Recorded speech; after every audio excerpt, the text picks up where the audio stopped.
It's time for the 1430 Connection on 1430 WNAV and 99.9 FM, spotlighting news, newsmakers, and important community issues. Now, with this week's edition of the 1430 Connection, here is WNAV news anchor Donna Cole.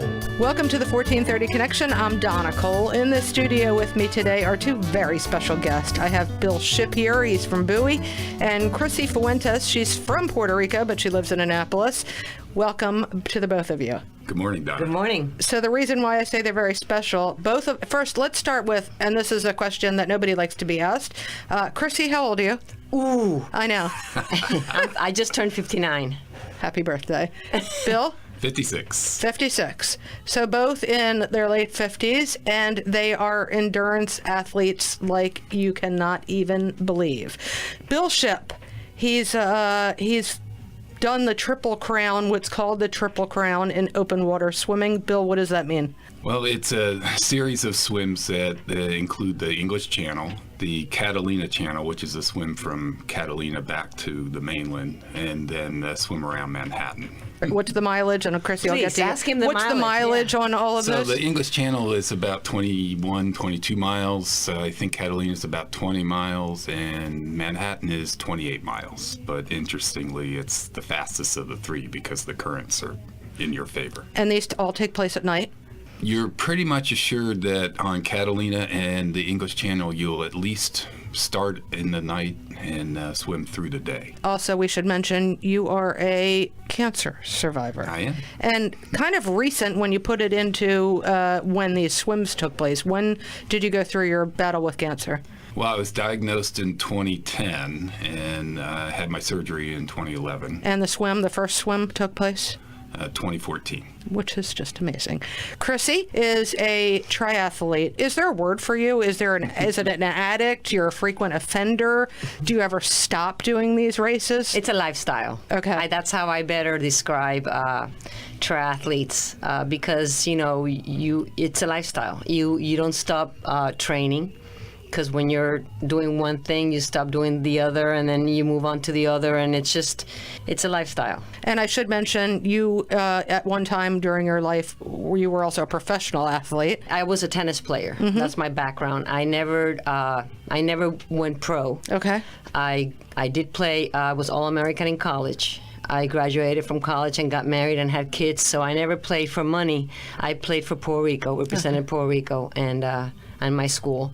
Well, that's a lot. That's kind of a lot. How many races do you do a year? I don't do many races. I usually enter 2 races. Mm-hmm. The reason is I get really uptight with racing because I've competed all my life. So I enter 2 races.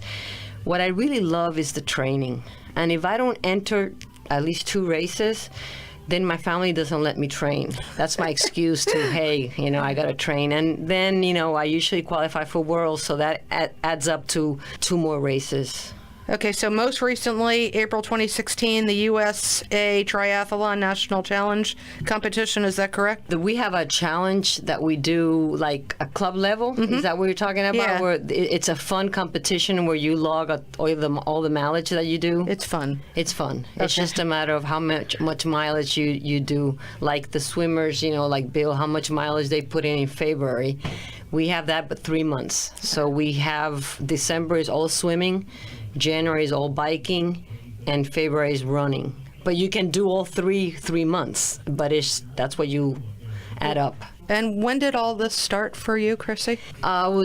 When I was approaching my 50th birthday, I decided I wanted to do an Ironman because I figured, how can anybody do an Ironman? I mean, if you think about it, you ride, forget about the swim, 2.5 miles open water, but then you ride 112 miles. Then you get off the bike and you run a full marathon. I just couldn't comprehend the distance. So I figured, what other way to celebrate the 50th birthday than to just do an Ironman? So I signed up. What other way? Yeah. So I signed up. Meanwhile, I'm thinking, well, cake would be good. So I bought a bike and I started training. I signed up for my first Ironman in 2007. Crossed the finish line, I was hooked. Hooked on Ironman competitions. What exactly is an Ironman competition? An Ironman is you swim 2.5 miles open water. You run to your bike, and you get on the bike and you ride 112 miles. 112 miles. After you just swam how long? 2.5 miles. Okay. And then you get off the bike and you run to the tent and put your running shoes and you continue running and you do a full marathon. So everything is clocking. Even your transitions you're on the clock from the moment you go in the water until you've crossed the finish line. 11 hours, 12. Some people take 17 hours. And do you cry in agony for the following week? I don't. Okay. I feel great. What drives you? How does this happen? Crissy, I'll start with you. How do you do this? Well, like I said, I love the training and once I guess, I'm an endurance athlete. I really don't feel that much pain. And the next day I'm perfectly fine. I have to be because my husband has a schedule. Either we go swimming with the dolphins or we go golfing or, my life doesn't stop with just because I finished an Ironman. I know. So I never finish. I'm never in a medical tent. I never cramp. It's a good thing. I have a good time. I'm always smiling. And I don't think I would do it if I was in pain and in medical tents and suffering because, you don't get paid to do this.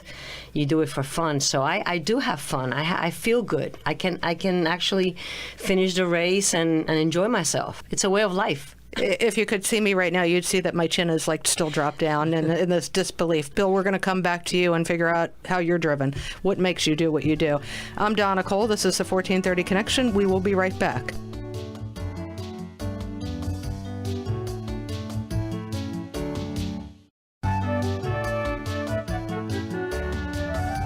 Welcome back to the 1430 Connection. I'm Donna Cole. In the studio with me today are two endurance athletes, both in their 50s. I have Bill Shipp of Bowie. He's done the Triple Crown in open water swimming, which is crazy in and of itself. That it doesn't even mention the other swims that he does. He's done Vermont to Canada. And I also have Crissy Fuentes of Annapolis. She's a triathlete. She is addicted to the Ironman competitions. She is addicted to training, as she said. And what I'm trying to get to the bottom of is what drives them. How does this happen? Is there something in your DNA? What makes you different? Bill, you went through cancer. You came out on the other side of cancer-free, knock on wood, and you've been doing these open water swims ever since. There's also maybe around 150 that have done the Triple Crown in open water swimming, which includes swimming the English Channel, swimming the Catalina Channel, and swimming around Manhattan. How many over 50 have done it? I was the 24th. The list keeps growing. So are you two, and you work a full-time job, you're a lawyer, we're not going to hold that against you. Is there something that just is in your DNA, do you think? How does this happen? I think I got started in the really long swims after my cancer. I was primarily a meet swimmer. And when I was diagnosed... Meat? Swimming for competition. And, not for swimming pools. For hamburgers. Okay. Yeah, right. And, or beer. And I still do that. But the swim meet season was pretty much done for me for the spring when I had my surgery in January. But I had the Chesapeake Bay Swim, which our group around the Old Breakfast Club, you had to give them a shout out. Absolutely. Trains for every year. And so they helped me get back in shape for that. And then the Vermont 10 miler, which you mentioned, I did that my second time. Those were my goals after I recovered. And then from there, I just kept doing a little bit more. And it's kind of like Crissy was saying, is that you just, at first you're like, well, nobody can really do these things, but there are a lot of people who do it. And what I found is that you should be passionate about something. Mm-hmm. And I don't care if it's athletics or, triathlons or marathon swimming or birding or whatever it is, but be passionate and go for it. And little by little, I built my way up. I started doing, 15 miles, 17 miles, and asked folks who have done this before me, whether I was getting close to the point where I could really try something in the 20-mile range, and started out with the swim from Vermont to Canada, which was 25 miles. And from there in the middle of the night? Yes. Yeah, that one we left at 1 a.m. I like swimming at night. Some people don't like it. I enjoy it because you get a big chunk of the swim out of the way, and then the sun comes up and you get a second burst of energy, and it's like a whole new outlook on the swim, and you're already halfway done. And it is shark-free water. Actually, is Catalina shark-free? I don't know. Is my wife going to be listening to this? She might be. So, Catalina's not shark-free, is it? There's all kinds of water wildlife in Catalina. Yeah. We saw nothing. I saw not one fish So you're both happily married. Well, you're married. And you both have families because I know both of you. Did your spouses and your kids originally say you're nuts, or were they all on board right from the get-go? Bill, you first. I think they think I'm a little nuts. I think they're supportive and impressed when I finish these things and the accomplishment of it. But initially, I think they thought I was a little bit off. Mm-hmm. And Crissy? Well, they know me, so they don't expect anything less, I think, is what they say. Joe and I are both driven. He's active. He races sailboats, so he understands speed and the difference in seconds. And so he gets really involved. He's my official mechanic. People tease, that I sleep with my mechanic. I do. My bike is in perfect shape. But, you have to have your family supporting you in some way, or else it will be impossible, either by letting you do it or by going out and supporting you, or texting you, wishing you the best that morning. That's important. The family's involved. I mean, I'm lucky that my husband understands racing. And also, I have a son and his wife are both into competition, and they just did a great triathlon a couple of weeks ago. So my girls are girly, but they're hard-driven. And my son is just like me. He likes triathlons, and he's very fast. So I'm lucky that the family grew up with our passion. It's like Bill says, you have to have a passion, whatever it is. I always say that in a marriage, both have to have their own passions and then a dream together, and that'll make a perfect marriage. What great advice there, huh? Yeah, and I love Crissy's answer that they would expect no less of her, because if you know Crissy, that's the way she is. Yeah. I mean, everything she does, she's going at it. Crissy, 100%. which sport do you like the best? Ooh, that's a question I always get. I think every triathlete gets that question. I love all three. They all have their challenges and they all have their issues. I love swimming. I've been so lucky to be swimming with these people, the Annapolis Breakfast Club. They've made me halfway swimmer. And I love getting in the water and swimming, but I love getting out of the water and being done with that, because you get hit and punched, and it's not on purpose. It's just a lot of people out there. Then you get on the bike, and I love biking, but that's when the danger comes in. You can have a mechanical failure.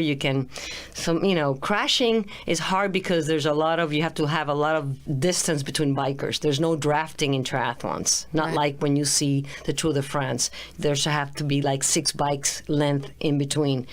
But there's still things that happen on the bike. So I get off the bike and I'm so happy that I'm like whole. And then running, you can walk. So once you start running, you figure, okay, I can do this, I can finish. But running is awesome too, to be able to take in the sunset or the sunrise or checking out a city, when you travel. So I always like to keep my running intact, because it's my way of checking things out when I travel. All right, we're going to take another short break. When we come back, let's talk more about the support network that each of them have, because you need a lot of people surrounding you to train, to push you to new levels, to be with you during these competitions that you do. I'm Donna Cole. This is the 1430 Connection. We'll be right back.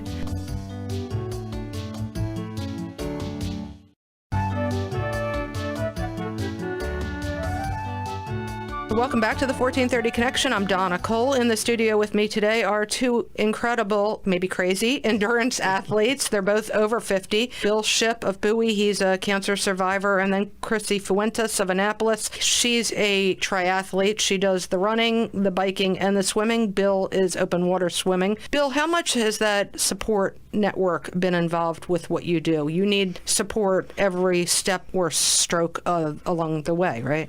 Yeah, I think that's where the two sports really differ in a way. I think, and I'm no expert on the triathlons, but from what I gather, once you get there and you have probably somebody help you get your stuff together and get into the transition areas, once you start the race, you're on your own. Whereas with the swims, we take a support team with us. You have a boat that's usually right alongside. That's the only way I could spot getting from one place to another, because when you're at water level, you can't see land, you can't see anything. So you really don't know where you're swimming. You don't know which direction you're heading after a while. No, in fact, when I was swimming across the Long Island Sound, we had a little mechanical problem. I had to swim on my own for a little bit. I ended up swimming the wrong direction back towards where I started from. So Yeah, you lose track of direction because there's no landmarks. Right. And you have to have a support crew with you that helps you with your feeding. They monitor your stroke rate. They monitor your mental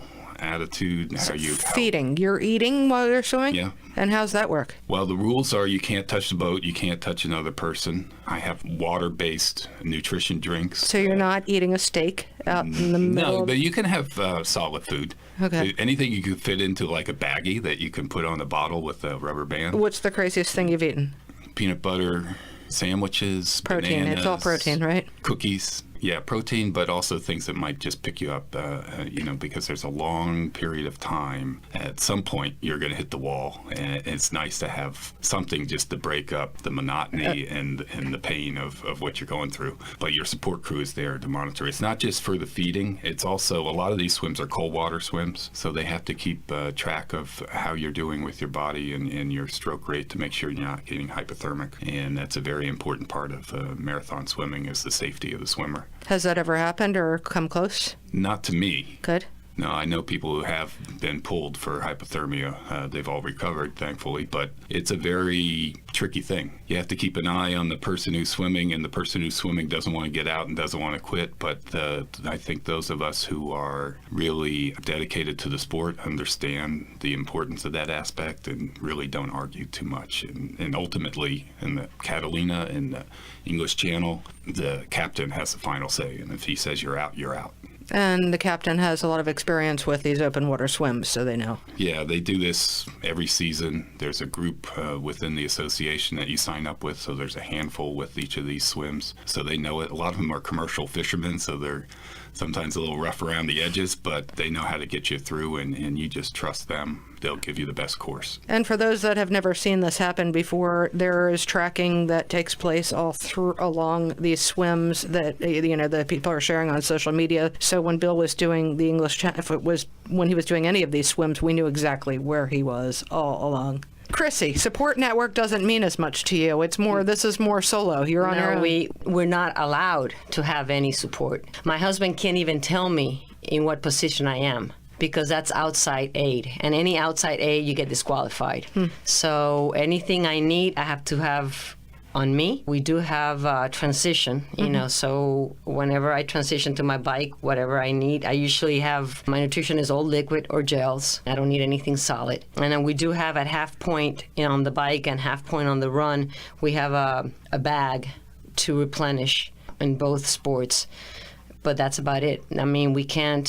What, if your bike breaks down, you're on your own? If my bike breaks down, the race could give me support. They have people that will come up eventually and help you. If I get a flat, I have to fix myself, which has happened. Nobody can help me. And you go on with the race. So no support unless it comes from the race, and it's mechanical failure on the bike. The race can support you, but it's whenever they arrive. I mean, 112 miles, they can be there in an hour or 5 minutes. It's not like the Tour de France right behind you. No. Yeah. You don't get wheels right away. You got to actually change the flat tire and have the correct stuff with you to change it yourself. Wardrobe malfunctions for either of you? Yours would be, I'm looking at Bill, would be more, okay, moving on. You did ask, should he wear your Speedo today? Yes. Have either of you had wardrobe malfunctions out there? No, I mean, my equipment is pretty basic. You're allowed to have one swimsuit, one swim cap, and a pair of goggles. We do change goggles. As I mentioned before, if you start in the middle of the night, you're going to want clear goggles. And if it's very sunny when the sun comes up, you switch to a dark lens. You start out with a glow stick on your goggles so they don't lose you in the middle of the night, but never had too much trouble with ripping a suit or anything like that. There is problems. Until next time, just because I jinxed you. Yeah, the problem is more with chafing and irritation from repetitive movement in the salt water. You can get like chin rash on your shoulder, that kind of thing. Interesting. So. Chris? No, not at all. I mean, we come out of the water. I'm not Bill, so if the water is below 76, I'm already cold. So I try to look for events either very hot or in a wetsuit. So I come out of the water. Just compete in events in the Caribbean. That's it. Yeah, or a wetsuit, and it can be actually. if the water is below 62, I don't even enter. Because I know that my body won't, even in a wetsuit, I can't hold the warmth. I just choose not to enter those races. So no, I put on an outfit in the morning and I stay in that outfit the whole day. To the two of you, I'm just completely in awe. Keep doing what you're doing. I can't thank you enough for joining me today. No, thank you. Oh, thank you for having us. This is Donna Cole, the 1430 Connection. We'll see you next week.